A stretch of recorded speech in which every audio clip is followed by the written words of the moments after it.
सर्व माझ्या गोडताईंचं मैत्रिणीचं अगदी मनापासून स्वागत आहे. सर्वांना श्री स्वामी समर्थ. यावेळी टायमिंग मॉर्निंगचे 7 वाजलेले आहेत, म्हणजे 7-7:30 वाजलेले आहेत. थोडंसं लेटच उठलेलो होतो कारण काल दिवसभरची धावपळ आमची झाली ना, खूप थकवा आलेला होता आणि मॉर्निंगला जाग आलेली नाही आहे. म्हणजे रात्री थोडंसं लेटच आम्ही झोपलेलो होतो, जसं तुम्ही अगोदरच्या व्हिडिओमध्ये बघितलं.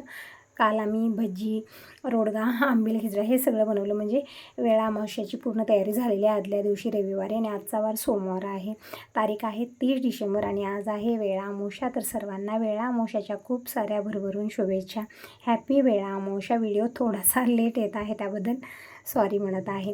तर मॉर्निंगची सुरुवात झालेली आहे. अगोदर पूर्ण घरात झाडू मारून घेतलेली आहे आणि पूजा अंगणाची साफसफाई करत आहे. म्हणजे बाहेर झाडणं, पाणी शिंपडणं, आणि नळाला सकाळी सकाळी पाणी येतं इकडं. म्हणजे आपल्याकडं कसं असतं, बोरवेल आहेत त्यामुळे पाण्याचं टेन्शन नाही आहे, पण इथं पाणी मॉर्निंगला लवकर भरून घ्यावं लागतं आणि थंडीचे दिवस त्यामध्ये थोडंसं आहे तामझाम.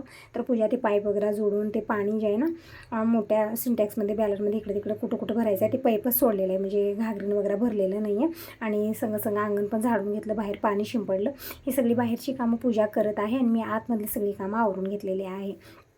तर झालेली ही सगळी कामं पारसी.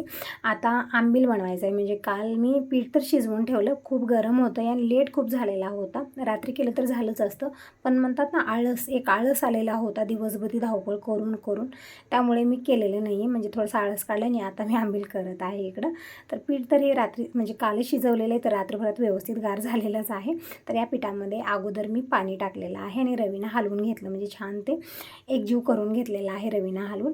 आणि इकडं थोडंफार ताक घरचं पण आहे. म्हणजे मी पण सोबत घेऊन आलेली होती आणि थोडंफार पॉकेट पण मागवलेले आहे तिथं. म्हणजे 4-5 पॉकेट आहेत अर्धा लिटरचे. पण हे जे आपण मार्केटमधनं दही आणतो ना, ते तितकं आंबट नसतं. पण जे घरचं असतं ना, छान आंबटपणा असतो, पण ते कमी प्रमाणात आहे. म्हणून मी 4-5 हे अर्धा लिटरचे जे आहे ना पॉकेट घेतलेले आहेत. आणि जे घरचं ताक आहे ते पण मी घेतलेलं आहे. म्हणजे ताक, दही सगळं हे एकत्रच करून ठेवलेलं आहे. यामध्ये थोडंसं पाणी टाकून हे पण मी रवीनं हलवून घेत आहे. म्हणजे छोटं पातेलं आहे ना, त्यामुळे थोडं थोडं करून मी हलवून घेऊन म्हणजे रवीनं हलवत आहे आणि या मोठ्या भांड्यामध्ये ओतत आहे. तर इथं सगळं झालेलं आहे. आता इकडं आणखी परत पातेल्यामध्ये पातेलं भरून पाणी घेतलेलं आहे आणि यामध्ये टाकले मसाला.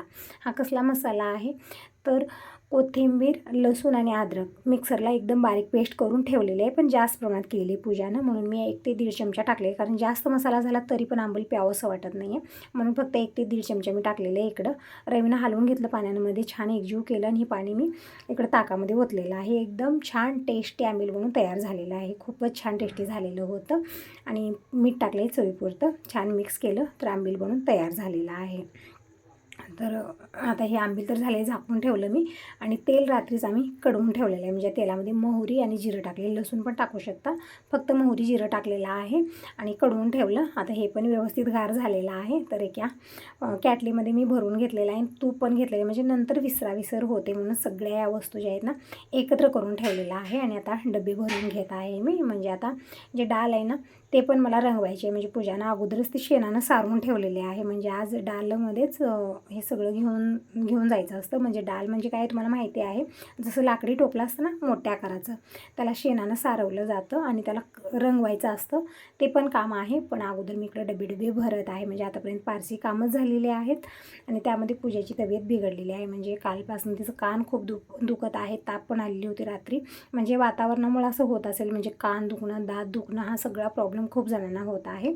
आणि काल तसं झालं होतं. काल जेव्हा ती टॅबलेट वगैरे घेतली तेव्हा कुठं तिला छान वाटत होतं. अगोदर खूपच त्रास झाला तिला कानाचा. तर आता पण अगोदर गरम पाणी वगैरे करून दिले पूजेला, कारण तिला सर्दी खूप झाली आहे. सर्दीमुळेच ते दात दुखणं, कान दुखणं हा सगळा प्रॉब्लेम झालेला आहे. आणि सर्वात महत्त्वाचं म्हणजे सर्वात मूळ काय कारण आहे तर हे फरशी आहे. आमच्या इथं पण बघा तुम्ही, फरशी जी टाईल जी आहे ना खूप थंड पडते या दिवसामध्ये, आणि त्यावरती हिंडून फिरून ना खूपच असं त्रास होत आहे. म्हणजे सर्दी, खोकला, हे दात दुखणं, कान दुखणं हे सगळं प्रॉब्लेम झालेले. मला पण तसंच आहे. मी चप्पल घालून फिरत असते. तर तुम्ही म्हणत होता की ताई ती चप्पल घालून किचनमध्ये फिरते, ती चप्पल घालून हॉलमध्ये फिरते, ते चप्पल घालून बाहेर जाते. तर बाहेर जात नाही मी, घरामध्येच मी फिरत असते. इकडे तिकडं कुठं जात नाही. फक्त हॉल ते किचन, म्हणजे घडीला आपण काढून ठेवलं आणि फिरलं, नंतर लक्षातही राहत नाही माझ्या. एक वेळा पायात घातलं तर मग ते घरभर फिरत असते, किचन असो हॉल असो. आपण बाहेर जात नाही ती चप्पल घालून, पण घालावंच लागते, एक मजबुरी झालेली आहे. बिना चपलाचं हिंडलं ना खरंच खूप सर्दी मला झालेली आहे, खूपच त्रास होत आहे फरशीमुळे. तर असं इकडं सगळं मी डब्यात भरलेलं आहे. आता मी सगळं सामग्री एका पोत्यात भरत आहे. काय काय तर पूजेची सामग्री आहे सगळी. परत पत्रवाळी आहे, थोडेफार भांडे पण घेतलेले आहेत, म्हणजे शेतामध्ये आता येतात 4 चौघं, तर सगळ्यांना वाढण्यासाठी चमचे, पळी, काही डबे असे घेतलेले आहेत, गिलासं घेतलेले आहेत, वाट्या घेतलेल्या आहेत. सगळे एका पोत्यात भरले, कारण हे सगळं डालत ठेवेन तर ते खूप वजन होते आणि बसणारही नाही सगळे इतक्या वस्तू. तर त्याचे 1-2 वेगळे पोते केलेले आहेत, म्हणजे दिनेश बाईकवर नेऊन ठेवून येईल अगोदरच ते सगळं चटई घेतलेली आहे आतरण्यासाठी. आणि ही आहे डाल, ज्याला पूजानं अगोदर सारून ठेवलेले शेणानं. फक्त मला कलर करायचा आहे, म्हणजे रंगवायचं आहे याला चुन्ना आणि गेरू लावतात, पण चुन्नाही नाही आणि गेरूही नाही. तर मी म्हटलं इबीत दे, विभीतीनंच मी रंगवते आणि कुंकू लावून. तर इकडं हे आंबलीचं गाडगं पण घेतलेलं आहे. ते पण कालच पाणी भरून ठेवलेलं असतं, कारण नवीन असतं ना, त्याच्यातून हलकासा स्मेल येतो म्हणून रात्रभर पाणी भरून ठेवलेलं आहे. नाही तर स्वच्छ धुवून घेतलेलं आहे, त्याला पण रंगवायचं आहे. तर इकडं मी विभीत घेतलेली आहे, कुंकू घेतलेला आहे आणि म्हणजे जसं मला जमलं तशा पद्धतीनं रंगवणार आहे.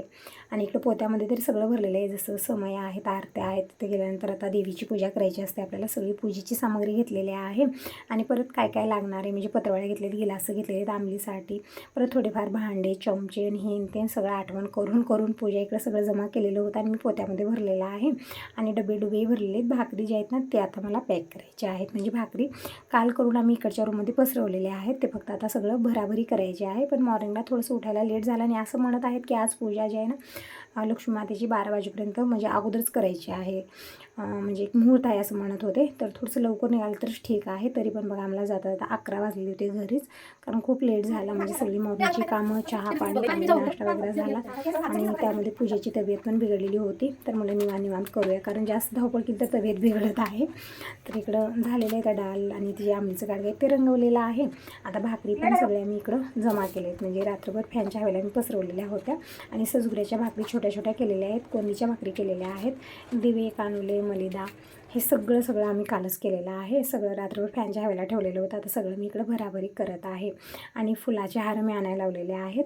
आता दिनेश गेला होता नारळ, म्हणजे जे बाहेरून पूजे सामग्री आणायची होती ते आताच आणायला लावलेले, कारण नंतर भेटतही नाही, दुकानं सगळे बंद होतात. कारण आज वेळामुशी आहे, तर जास्तीत जास्त 9-10 वाजेपर्यंत सगळं चालू राहणार आहे. कारण सगळेजण आज शेताकडे जातात आणि गावाकडे तरी कोणीच राहत नाही आणि शिटीने 1-2 माणसं घरात दिसतात. पण इथं गावाकडे ना कोणीच असं घरी राहत नाही, ते दुकान असो काही असो सगळेजण शेताकडे जातात आणि छान पण वाटतं. आजच्या दिवशी शेताकडे खूप भरून वाटतं, खूप छान वाटतं. तर इकडं हे डाल जे आहे ना यामध्ये मी एक कपडा अंतरलेला आहे आणि त्यामध्ये मी हे डबे ठेवले, जे भजी आहे, आंबील आहे, आंबील नाही फक्त आंबट भात, खीर हे डबे ठेवलेले आहेत. तूप आहे, तेल आहे, सगळं मी डालत ठेवलेलं आहे, कारण जास्त वजन करणारी शेत लांब आहे, त्यामुळे ना कमीच यामध्ये भरलेलं आहे मी. आणि बाकीचे जे हे आहे सगळं पोत्यात भरलेलं आहे, म्हणजे बाईकवरती नेऊन ठेवून येतील. पण ही जी डाल आहे ना ती डोक्यावर घेऊन जायचं असतं, समोर आंबलीचं गाडगं आणि ते डाल असते. तर इकडं भरलेलं आहे मी. आणि आता दूध आलेलं आहे, तर अगोदर पूजा म्हणत आहे की दूध गरम कर आणि चहा कर. तर ठीक आहे, मला अगोदर सगळ्यांसाठी मी चहा बनवते. मी काय दुधाचा चहा पित नाही, माझ्यासाठी डिकाशन चहा बनेल आणि बाकींच्यासाठी मी दुधाचा चहा बनवत आहे. आणि इकडं वेदिकानं हे ऑर्डर केलेलं होतं आणि ते काल आलेलं आहे, म्हणजे तिच्या मैत्रिणीचा बर्थडे आहे, ते गिफ्ट देण्यासाठी तिने मागवलेलं आहे. तर तेच बघत होतो आम्ही की काय होतं त्यामध्ये, खोलून बघितलेलं आहे. तर फोटो आहे, म्हणजे त्यामध्ये फोटो वगैरे पाठवलेली होती ना, तर ते सगळं दिलेलं आहे करून, छान आहे. ते बघितलं. मग आता इकडं मी बनवत आहे सुशेला. तर मुरमुरे घेतलेले आहेत आणि पाण्यामध्ये छान मी भिजवून घेतले आणि पाणी पिळून मी एका ताटलीमध्ये काढत आहे. आणि दिनेशनं हिरवी मिरची, कांदा सगळं बारीक चिरून दिलेलं आहे, म्हणजे दिनेश ना जसं घरी करत होता तसंच इथंही करत आहे, कारण लेट होत आहे ना जायला आता. तर मी म्हटलं माझी मदत करा सगळेजण, म्हणजे एकटीनं काय काय करणार, पूजा आणि मीच दोघीजण करत आहोत, तर सगळेजण करू आपण, म्हणजे लवकर होईल, ही कामं लवकर आवरली जातील. तर दिनेशने सगळी तयारी करून दिलेली आहे. मी तोपर्यंत मुरमुरे भिजवून घेतले.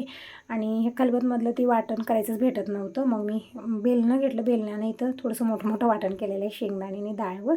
कढईमध्ये तेल घेतलेलं आहे, मोहरी, जिरं, कांदा, हिरवी मिरची टाकली, परतून घेतलं आणि जे वाटण केलेली डाळ आणि शेंगदाणे ते टाकलं, परतून घेतलेलं आहे. नंतर कोथिंबीर टाकली, परतून घेतलेलं आहे.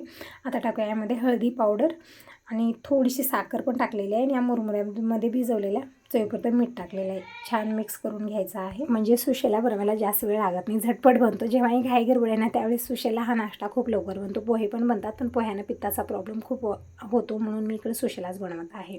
इकडे फोडणीमध्ये मी थोडीशी साखर आणि हळदी पावडर टाकली, परतून घेतलं. आता टाकूया हे भिजवलेले मुरमुरे, मी मीठ अगोदरच टाकलेले, छान मिक्स करून घेऊया. तर बघू शकता एकदम झटपट सुशिला बनून तयार झालेली, खूपच छान आणि टेस्टी सुशिला बनून तयार होतो. म्हणजे आमच्या इथे तर सगळ्यांचा फेवरेट आहे सुशिला, मला खूप आवडतो आणि बाकीच्यांनाही घरच्यांना खूप आवडतो.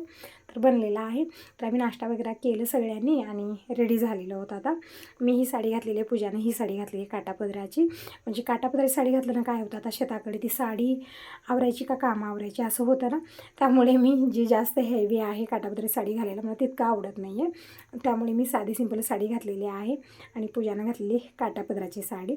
आणि ती पण साडी अशी आहे ना, अंगाला चिटकून राहणारी, असं कडकपणा नाही आहे, त्यामुळे पूजाने ते घातलेले आहे. तर झालेली सगळ्यांची रेडी, म्हणजे सगळेजण रेडी झालेलं होतं. आणि इकडं आंबील पण मला गाडग्यात काढून घ्यायचं होतं, तर आंबील काढून घेतलेलं आहे आणि गाडग्याची पूजा केलेली आहे आणि फुलाचा हार जे आहे ना ते बांधायचा आहे याला. आणि इकडं पोते वगैरे दिले दिनेशला, अगोदर नेऊन ठेवून येईल तो, मग आम्ही तोपर्यंत पायी जाणार आहोत, कारण बाईकवर जायला जास्त वेळ लागणार नाही यांना. तर तेच म्हणलं हे सगळे पोते वगैरे घेऊन जा, तोपर्यंत आम्ही निवांत येऊया. आता टायमिंग सांगितलं तर मॉर्निंगचे 10:30 पावणे 11 वाजलेलेच आहे. थोडासा लेट झालेला आहे आम्हाला, कारण मॉर्निंगच आम्ही थोडंसं लेट उठलं आणि जेव्हा मॉर्निंगला लेट होतो ना, मग पूर्ण दिवसभराचा रुटीन विस्कटला जातो. त्यामुळे मॉर्निंगला लवकर उठणं खूप गरजेचं आहे. तर झालेली आहे सगळी तयारी, आम्ही पण रेडी झालेलो आहोत. आणि आता इकडं डाल उचलून आम्ही दोघीजण इकडे यशवंतच्या डोक्यावर देत आहोत आणि आंबलीचं गाडगं मी घेणार आहे. आणि आता आम्ही शेताकडे जायला निघूया, म्हणजे शेत थोडंसं दूर आहे. आणि तिकडं गाडीवरती म्हणजे बाईकवरती दिनेश आणि अजय गेलेले आहेत. म्हणजे जे पोते वगैरे आम्ही केलेले होते ना तयार, ते सगळे नेऊन ठेवले आहेत, कारण तेच जास्त वजन होते. त्यामध्ये सगळी पूजेची सामग्री, थोडीफार भांडे, हे ते सगळं होतं. तर या ताईंना पण पूजा सांगत आहे की सगळेजण शेताकडे या, म्हणजे आज ना जे रस्त्यात दिसतं, जे वाटत घडतं आपल्याला त्यांना सांगायचं असं की शेताकडे या भजी जेवण करायला. ते सांगत आम्ही जात आहोत. आता आलेलो आहोत आम्ही अर्ध्या रस्त्यामध्ये. आणि बघू शकता वातावरण छान झालेलं आहे, कवळं ऊन आहे, म्हणजे तितकं भयानक ऊन नाही आहे, छान झालेलं आहे वातावरण आजचं. म्हणजे अशी थंडी पण नाही आणि तितकं कडक ऊन पण नाही, एकदम छान वाटत आहे. तर आंबलीचं गाडगं वगैरे मी इकडे ठेवलं, तर इथं कोप करण्यात आलेले आहे. झाड जे ना तिकडच्या साईडला आहे. तर इथे लक्ष्मीचं मंदिर आहे, इथं जवळ केलेले आहेत कोप. तर कोपीमध्ये गाडगं भरून, म्हणजे कालच एक घागर भरून लक्ष्मी करून ठेवली जाते. ते केलेले आल्यानंतर फक्त पूजा करायची आहे. आणि कोपीला अगोदर आम्ही साडी गुंडाळी, म्हणजे साडी असो शाल असो अशा पद्धतीनं बांधायची असते. आणि नंतर इकडं जे आहे ना कोप थोडंसं असं वाटत आहे ना, म्हणजे आतमधून जे आहे ना जाय दिसत आहे, भरून वाटत नाही. मग मी यशवंतला म्हणलं की चंदनाचे जे फांदे आहेत ते लावा, छान वाटेल. ते लावत आहेत आणून. तोपर्यंत मी इकडं पूजा मांडून घेते, कारण लेट खूप झालेलं आहे. आता टायमिंग 11:30 वाजलेले आहेत आणि 12 वाजेपर्यंतच पूजा करायची आहे. त्यामुळे थोडंसं लवकर मी इकडं घाईगडबड करत आहे, कारण एकतर घरातनं निघायला मला लेट झाला आणि इथं आल्यानंतर पण बघा सगळी तयारी करण्यामध्ये सगळी पूजेची सामग्री काढणं ठेवणं म्हणजे भेटत नाही कशात काय ठेवलं. येत्या वेळेस घाईगडबडी सगळं एकातच ठेवलेलं आहे आणि एकही भेटे नाही, तर असं झालेलं आहे. तर पूजेला म्हणजे सगळे एक काढून दे, सगळी पूजा मांडते मी. तोपर्यंत इकडं पिराला, लक्ष्मीला, पांडवाला सगळ्यांना नैवेद्य घेऊन जायचा असतो. तर नैवेद्य काढ आणि नारळ पण इकडं सोलायचे आहेत, म्हणजे सोलून आणलेले आहेत. तर नारळ सोलायचे आहेत, तर ते सांगितलेलं आहे. दिनेश, अजय, यशवंत एकजण आहेत, नारळ वगैरे सोलतील, नैवेद्य दाखवून येतील. तोपर्यंत आम्ही इकडे पूजा मांडून घेत आहोत. तर इकडे बघू शकता हरभरा पेरलेला आहे या शेतामध्ये, म्हणजे 2 जे शेत आहे तिथं हरभरा पेरलेले, खाली तूर आहे. तर बघा वातावरण तर खूप छान झालेलं आहे, म्हणजे आपण जसं घरीच असतो ना, पण खरंच बघा हे शेतातलं वातावरण इतकं छान असतं ना, असं वाटतं की मला सोडून जाऊच नाही, इथंच राहावं. खूप छान, एकदम ताजी हवा, खूप फ्रेश वाटत आहे. तर इकडं पूजा मांडून घेतली अशा पद्धतीने, म्हणजे एक लाल मी नवीन कपडा अंतरलेला आहे आणि कळस मांडलेला आहे आणि लक्ष्मीमातेची मूर्ती ठेवलेली आहे, फळं ठेवलेले आहेत आणि सगळी ओटीची सामग्री मी ठेवलेली आहे. लाल फूल वाहिलेलं आहे आणि फुलाचे हार पण आणलेले होते. लक्ष्मीमातेचा फोटो ठेवलेला आहे मागलच्या साईडला. अशा पद्धतीने पूजन मांडलेलं आहे. आणि आंबील आणि पाण्याचं जे आहे ना, येळणी एक आणि लोटका एक, ते भरून ठेवलं आहे साईडनं आणि पूजन केलेलं आहे. तरी सगळं झालेलं. आता लक्ष्मीमातेची पूजा करण्यासाठी इथं आलेलो आहोत. तर लक्ष्मीचं पूजन झालेलं आहे, नैवेद्य दाखवलं, नारळ वाढलेला आहे. पांडवाची पूजा म्हणजे चुन्ना गेरू लावून पूजा केली जाते, ते केलेले आहे. परत पिराला खाली आजी आणि दिनेश दोघंजण गेलेले आहेत, बोरला नारळ फोडायचं असतं. तर ती सगळी तर झालेलं आहे, म्हणजे हे सगळी पूजा झाल्यानंतरच इकडं लक्ष्मी देवीची आरती करून मग वलग्या चालून पलग्या हे म्हणायचं असतं, म्हणजे एक नेमच आहे. अशा पद्धतीनं आजची पूजा केली जाते. इथं आकटी केलेली आहे, आकटीलाही बघा म्हणजे अगोदर त्यामध्ये धूर केलेला आहे, म्हणजे पेटवलेलं आहे आकटी आणि नैवेद्य दाखवलेला आहे. तरी सगळं झालेलं आहे पूजा, नैवेद्य दाखवणं. आणि आता आम्ही करत आहोत लक्ष्मी देवीची आरती. तर आरती झालेली आहे. आरती झाल्यानंतरच इकडं दिनेशला आंबील दिलेलं आहे, आजीला पाणी दिलेलं आहे आणि ते आता सर शिकत आहेत, म्हणजे वलग्या चालून पलग्या हे म्हणलं जातं आणि फिरलं जातं शेतभरून. तर फिरून आलेले आहेत आणि इथं लक्ष्मीच्या पुढं दंडवत घालायचा असतो आणि हात वरी करून, म्हणजे जे नैवेद्य असतो ना ते द्यायचं आहे. तर तेच देत आहे पूजा इकडं सगळं दोघांनाही. तर अशा पद्धतीनं पूजन झालेलं आहे. तर पूजन झालं, आता जे येतात जातात सगळ्यांना जेवायला वगैरे वाढायचं असतं. तर ही दिवसभर चालणार आहे. पूजा होईपर्यंत थोडीशी घाईगडबड होती, पण पूजा झालेली आहे वेळेत, म्हणजे 12 वाजेपर्यंत पूजन करायचं होतं. तर झालेलं आहे, आता टायमिंग 12:15 वाजलेले आहेत. तर झालेली पूजा वगैरे, आणि इकडं झाडाखाली आम्ही बसलेलो आहोत, कारण आता जिथं कोप केले तिथं थोडंसं ऊन आलेलं आहे यावेळी. तर इथं झाड आहे, झाडाखाली आम्ही सगळेजण बसलेलो आहोत. आणि इथं सगळ्यांना जेवायला वाढत आहे, म्हणजे आंथरण टाकलेलं आहे इथं, त्यावरती बसलेलं आहे सगळेजण. तर इकडं आंबील देत आहे सगळ्यांना, म्हणजे कसं आहे ना, आता दिराची तब्येत पण बिघडलेली आहे, पण आंबील प्यायचं सोडणार नाहीत कोणी. आंबील खूप आवडतं सगळ्यांना, सगळ्यांचं फेवरेट आहे. म्हणजे खोकला सर्दी खूप झालेली आहे, दिनेशचं पण तसंच आहे. तरी पण बघा आंबील प्यायचं कोणी बंद केलेलं आहे. सगळ्यांनी 3-3, 4-4 ग्लास ते आंबील पिलेलं होतं, खूप छान झालेलं आहे, टेस्टी. आम्ही पण पिलं. तर सगळ्यांचं जेवण झालेलं आहे आमचं. आणि आता मस्त वातावरणाचा एन्जॉय घेत आम्ही बसलेलो आहोत. आणि थोड्या वेळाने मी जायला निघणार आहे, म्हणजे कालपासून मी इथंच आहे. तर घराकडेही मला बघायचं आहे, म्हणजे सगळं जिकडं तिकडं पडेल, काही तितकं मी काढाकाढी केलेली नव्हती. ताईकडे 2 दिवस गेलो, मग 1 दिवस म्हणजे घरी जाऊन थोडंसं झाडणं पुसणं देवपूजा करून मी लगेच गावाकडे आलेले आहे काल. आणि इथं सगळं झालेलं आहे. आता घरी परत जायला निघणार आहे. तर इकडं पुरं पतंग उडवत आहेत, म्हणजे अजय आणि दिनेश पतंग उडवत आहेत. पण दिनेशचं पतंग उडतच नव्हतं, म्हणजे त्याला जी शेपटी बांधली जाते ती व्यवस्थित बांधली, ते पतंग खालीच येत होतं हवेनं, वरी जायचं खाली येत होतं. तर इकडं अजयचं पतंग मात्र वरती गेलेलं आहे, तेच बघत आहे. आणि परत इकडं खाली येत आहे, तर आता दोरा गुंडाळत आहेत, गडबड चालू आहे यांची. तर छान वाटलं आज, म्हणजे खूप छान वाटलं. भजी रोडगा जेवून पोट पण भरलं, खूप छान वाटलं. आणि म्हणतात की आजच्या दिवशी पोट मोठं होतं, दिवस मोठा होतो. म्हणजे आजपर्यंत शाळू दिवस आहे असं म्हणत होतो ना, तर आजपासून दिवसही मोठा होतो आणि पोटही मोठं होतं असं म्हणलं जातं. तर सगळ्यांचं पोटभर जेवण झालेलं आहे. आणि पतंग वगैरे उडवलं, सगळ्यांनी एन्जॉय केलं. आता मी जायला निघालेले. अगोदर मी जाणार आहे आईकडे, म्हणजे आईकडे जाऊन जेवण खाणं करून थोडा वेळ बसून मग तिथून मी जाणार आहे कमलनगरला. म्हणजे हे दिनेशच्या पप्पांचा फोन पण आला 2-3 वेळा की कधी येत आहे. म्हणजे त्यांचं मॉर्निंगला नाश्ता झाले, पण जेवण झालेलं नाही म्हणत होते. तर इथूनच मी भजी भाकरी सगळं घेतलेलं आहे बांधून, आणि आता जात आहोत आम्ही. तर बघू शकता सगळीकडे हिरवळ, खूप छान वातावरण आहे, छान वाटत आहे. असं वाटतं की सोडून जाऊन इथंच राहावं. तरी पण बघा आता जावं तर लागणारच आहे. तर आलेलो आहोत आम्ही आईकडे. तर आई बाबा सोनल सगळेजण बसलेले आहेत. तर थोडा वेळ मी इथं बसले, सगळ्यांशी बोलणं जेवणं खाणं इथं झालेलं आहे. आणि आंबील पण प्यायला घेतलेले, म्हणजे प्रत्येक ठिकाणी मी फक्त आंबीलच पिलेलं आहे, कारण जेवण भरपूर झालेलं होतं तिथंच, त्यामुळे फक्त आंबील पिलेलं आहे. आई पण जेवण कर म्हणत होती, पण जेवण काय आता इथं झालेलं नाही, फक्त आंबील प्यायला घेतलेलं आहे. 2-3 ठिकाणी आम्ही कोपी जागी थांबलेलो होतो, तिथं पण आम्ही आंबीलच पिलेलं आहे. म्हणजे आज असं असतं ना, सगळेजण या जेवण कराच म्हणतात. फक्त आंबील पिऊन पिऊन आम्ही घरी आलेलो आहोत. आणि आल्यानंतर मी तुम्हाला हे दाखवत आहे, हे दिनेश कुठलं पावडर घेतो दुधामध्ये. तर हे मिलिटरी कॅम्पमध्येच भेटतं, म्हणजे कुठेही दुसऱ्या दुकानामध्ये भेटत नाही. तुम्हाला जवळून दाखवत आहे असं आहे. यावरती मिलिटरीचं ते जे आहे ना ते पण दिलेलं आहे फोटो, म्हणजे फक्त तिथंच भेटतं, त्या लोकांसाठीच आहे हे. पण दीपक वेळेस घेऊन आलेला आहे, दिनेश ते दररोज घेतो, छान असतं. तर हे पावडर मी तुम्हाला जवळून दाखवलेलं आहे. आणि इथं बघू शकता दिनेशची काय मस्ती चालू आहे. तर मांजराचं पिल्लू आलेलं आहे, त्याला धरत आहे, ते कसं भेटणार आता. बघा कसं धावपळ त्याची चालू आहे. गेट बंद केलं आहे, त्याला बाहेरही जाता येत नाही, इथल्या इथंच घरामध्ये घुरमळत आहे ते. मग नंतर ते घाबरून तिथं खाली बसलं. मी म्हणलं दूध ठेव त्याला आणि बाहेर सोडून दे, कारण ते खूपच घाबरलेले या वेळेमध्ये. तर दिनेश दूध ठेवत आहे. मुलांना ना खूप मस्ती आठवते, त्याला बघितल्यानंतर खेळायचं नाद होतं याला, पण ते मांजर जवळ येत नव्हतं, तर दूध ठेवलेलं आहे.